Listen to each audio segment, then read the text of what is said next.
धरती पर कैसे हुआ इंसानों का जन्म, कौन थे हमारे पूर्वज। दोस्तों ये कितना अजीब है, हम इंसान उन्हें ही नहीं जानते जो कभी हमारे पूर्वज हुआ करते थे। हम इंसान ये भी नहीं जानते कि उनका जन्म कैसे हुआ, वे कैसे विकसित हुए और वो कहाँ और किस तरह रहा करते थे, उनकी जिंदगी कैसी थी, क्या वो शुरू से ही हम इंसानों जैसे दिखाई देते थे।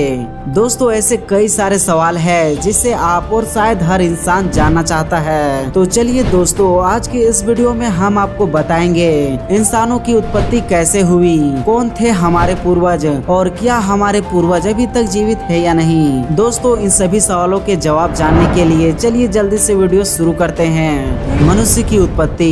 दोस्तों मनुष्य की उत्पत्ति का सिद्धांत हर धर्म में अलग अलग है। मनुष्य की उत्पत्ति कब हुई, कैसे हुई और क्या मनुष्य बंदरों का ही विकसित रूप है। ऐसे सभी सवालों के जवाब विज्ञान अपने तरीकों से देता है और धर्म अपने तरीकों से।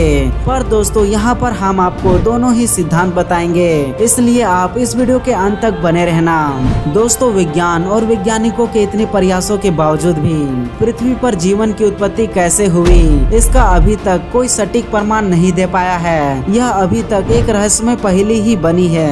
पर दोस्तों ना जाने क्यों हम बचपन से ही सुनते आ रहे हैं कि हमारे पूर्वज बंदर थे और समय के साथ उन्होंने धीरे धीरे खुद को विकसित किया।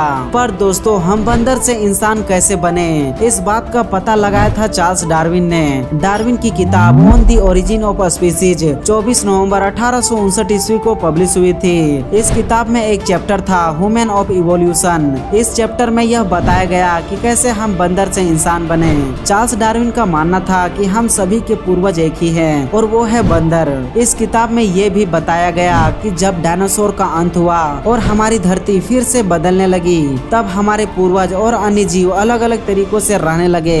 इस कारण धीरे धीरे जरूरतों के अनुसार उनमें बदलाव आने शुरू हो गए। उनमें हुए बदलाव उनके आगे की पीढ़ी में दिखने लगे। चार्ल्स डार्विन के अनुसार ओरंगुटन बंदरों की एक ऐसी प्रजाति थी जिनके दोनों समुदाय अलग अलग जगहों में रहना पसंद करते थे। एक समुदाय को पेड़ों में ही रहना पसंद था, पर खाने की आपूर्ति की वजह से दूसरे समुदाय को जमीन पर उतरना पड़ा और यहीं से शुरू हुई हमारे पूर्वजों की जर्नी। जमीन पर रहने वाले समुदाय ने खुद को जिंदा रखने के लिए नई कलाएं सीखी। उन्होंने खड़ा होना, दो पैरों पर चलना और दोनों हाथों का सही उपयोग करना भी सीखा। दोस्तों विकास की प्रक्रिया ऐसे ही बढ़ती रही। इनका चेहरा आज के इंसानों जैसा होने लगा। ये खुद का पेट भरने के लिए शिकार करना और खेती करना भी सीख चुके थे। ये आग के बारे में भी जानने लगे। इन्होंने भोजन को भी पकाना सीख लिया था और धीरे धीरे बदलते समय के साथ इन्होंने खुद को इंसानों में बदल लिया। हालांकि ये बदलाव 1 या 2 सालों में नहीं हुआ, बल्कि इसके पीछे करोड़ों साल लग गए। दोस्तों विज्ञान की दुनिया में यह भी माना जाता है कि धरती पर मौजूद सभी स्तनधारी जीवों के पैदा होने का स्रोत एक ही है, चाहे वो बंदर हो या समुद्र पर रहने वाली मछली। एक स्टडी के मुताबिक आज से लगभग 18 करोड़ साल पहले स्तनधारियों का यह पूर्वज पृथ्वी पर मौजूद था। इस रिसर्च में यह सामने आया कि लगभग 20 करोड़ साल पहले धरती पर रहने वाला मोर्गेनोकोडून ही इंसानों का असली पूर्वज है। वैज्ञानिकों को इससे जुड़े कई ऐसे सबूत भी मिले हैं जिनसे यह काफी हद तक साबित भी हो जाता है कि यही जीव हमारे पूर्वज थे। यह छोटा सा जीव वर्तमान समय में चूहे के समान दिखाई देता है। चलिए दोस्तों अब बात करते हैं धर्म के अनुसार। दोस्तों कोई भी धर्म इसे अलग नजरिए से बताता है। जैसे हिंदू धर्म अनुसार मानव किसी भी प्रकार के बंदरों का विकसित रूप नहीं है। पौराणिक ग्रंथों के अनुसार वानर और बंदरों को मनुष्यों से अलग माना गया है। मानव की पहले लंबाई, आयु और उसका रूप अलग अलग था, लेकिन फिर भी मानव जैसा प्राचीन काल में दिखता था वैसा ही आज भी है।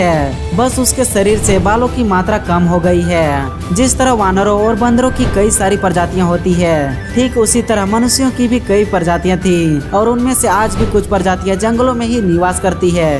दोस्तों साफ शब्दों में समझा जाए तो धर्म ये बिल्कुल भी नहीं मानता कि इंसानों का जन्म बंदरों से ही हुआ था। दोस्तों आपको ये वीडियो कैसा लगा हमें कमेंट में जरूर बताइएगा।